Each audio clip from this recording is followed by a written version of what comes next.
Good morning friends. Unique Hindi shorthand में आपका स्वागत है। डिक्टेशन स्टार्ट होगी 5 सेकंड बाद। भाषा और विज्ञापनों की दुनिया लैंगिक असमानता की वे अदृश्य बाधाएं उत्पन्न करती हैं जिन पर विशेष रूप से ध्यान दिए जाने की आवश्यकता है। लैंगिक असमानता से निपटने के लिए जरूरी है कि समाज की विचारधारा को परिवर्तित किया जाए, उन पूर्वाग्रह को खंडित किया जाए जो स्त्री और पुरुष को दो अलग दायरों में समेटने का सिर्फ इसलिए प्रयास करते हैं जिससे पितृसत्तात्मक व्यवस्था का अस्तित्व कायम रह सके। विकास की तमाम परिभाषाएं आर्थिक विकास के इर्द गिर्द ही बुनी जाती है, पर क्या यह संभव है कि जब दुनिया की आधी आबादी हाशिए पर खड़ी हो तो विकास का वास्तविक स्वरूप आकार ले सकेगा? हालांकि बीते दशकों में लैंगिक समानता के लिए विश्व भर की सरकारों ने अनेक नीतियां बनाई हैं, पर उनसे अपेक्षित परिणाम नहीं निकल पाए हैं। किसी भी सामाजिक समस्या का हल मात्र कानून बना देने से प्राप्त हो जाता तो शायद आज दुनिया भर में समानता का प्रश्न खड़ा ही नहीं होता। यह एक गंभीर और विचारणीय प्रश्न है कि क्यों आज भी लैंगिक असमानता अपनी जड़ें इतनी गहरी किए हुए है।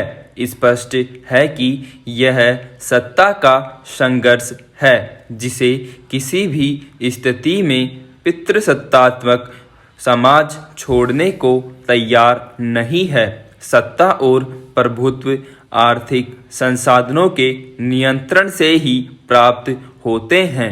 उन संसाधनों पर महिलाओं का नियंत्रण न हो, इसके लिए हर संभव प्रयास किए जाते रहे हैं ताकि महिलाएं स्वयं स्वीकार कर लें कि उनकी जगह घर परिवार के दायरे तक ही सीमित है। महिलाओं को सामाजिक नियंत्रण की तमाम शक्तियों से वंचित रखने का प्रयास समाज ही करता है।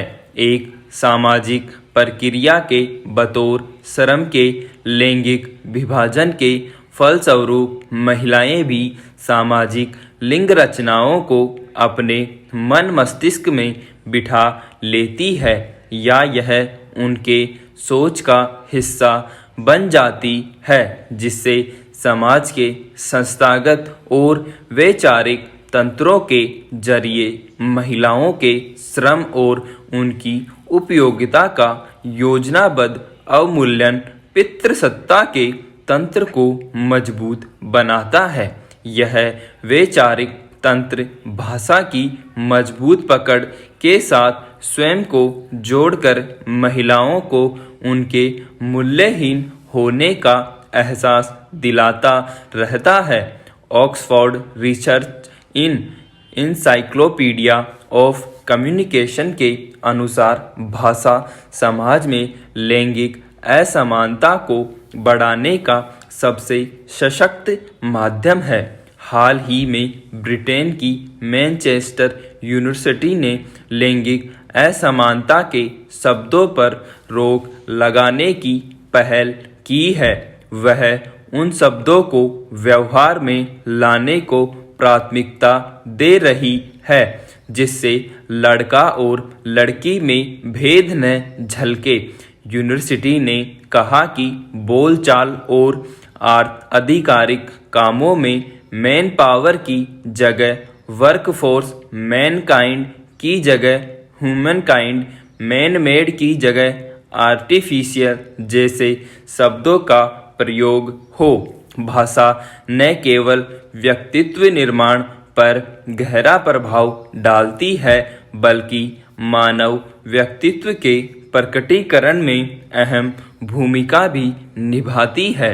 भाषा में लैंगिक भेदभाव सिर्फ बोलचाल तक सीमित नहीं है। विश्व के विख्यात शब्दकोश में भी इसके उदाहरण देखने को मिले हैं, जो कि लैंगिक असमानता की उस अदृश्य दीवार को दशकों से खड़ा कर रहे हैं, जिसको तोड़ना सहज नहीं है। ऑक्सफोर्ड शब्दकोश में भी महिलाओं से भेदभाव साफ दिखाई देता है।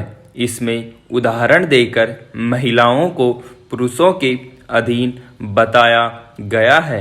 बीते साल मारिया बेड्रिस जियोनावार्डी ने शब्दकोश में हो रहे महिला पुरुष भेदभाव पर छेड़ी अपनी मुहिम में महत्वपूर्ण जीत तब हासिल की जब शब्दकोश में से उन शब्दों को हटाने का निर्णय किया गया जो महिलाओं को पुरुषों से कमतर बताते थे।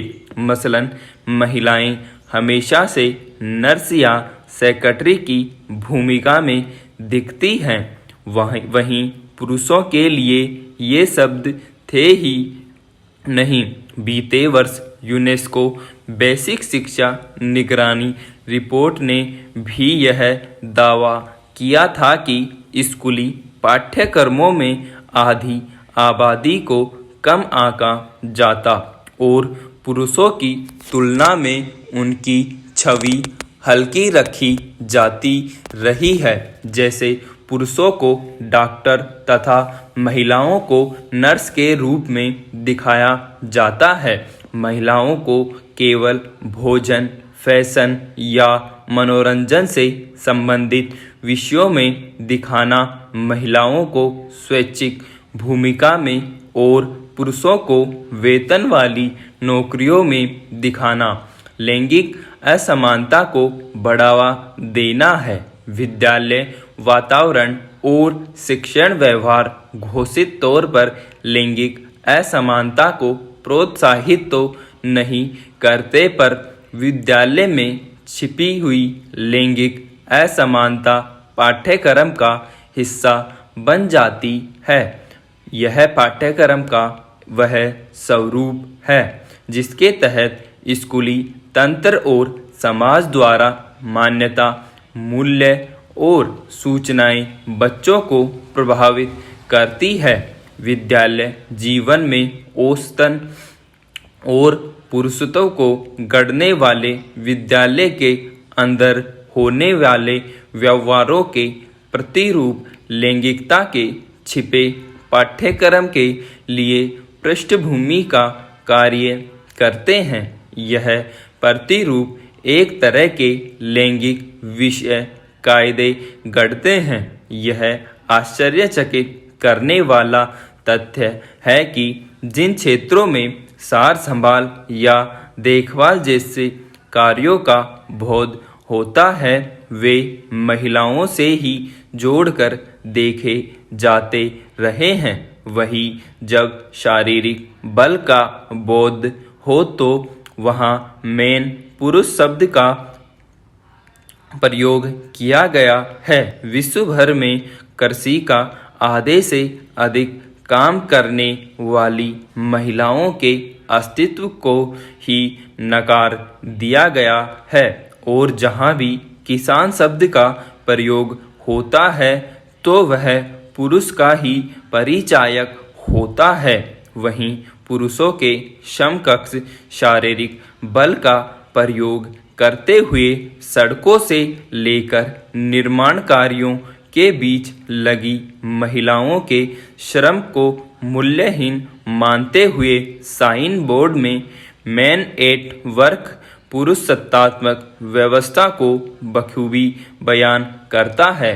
ज्ञान, सूचना, भाषा, चित्र आदि लैंगिक भेद युक्त हों तो बाल्यकाल से ही बालक के मस्तिष्क पर वे अमिट हो जाते हैं, क्योंकि बाल सुलभ बुद्धि बिना किसी तर्क के उन तथ्यों को आत्मसात कर लेती है और उसे न केवल स्वीकारती बल्कि अपने जीवन में अंगीकार करती है।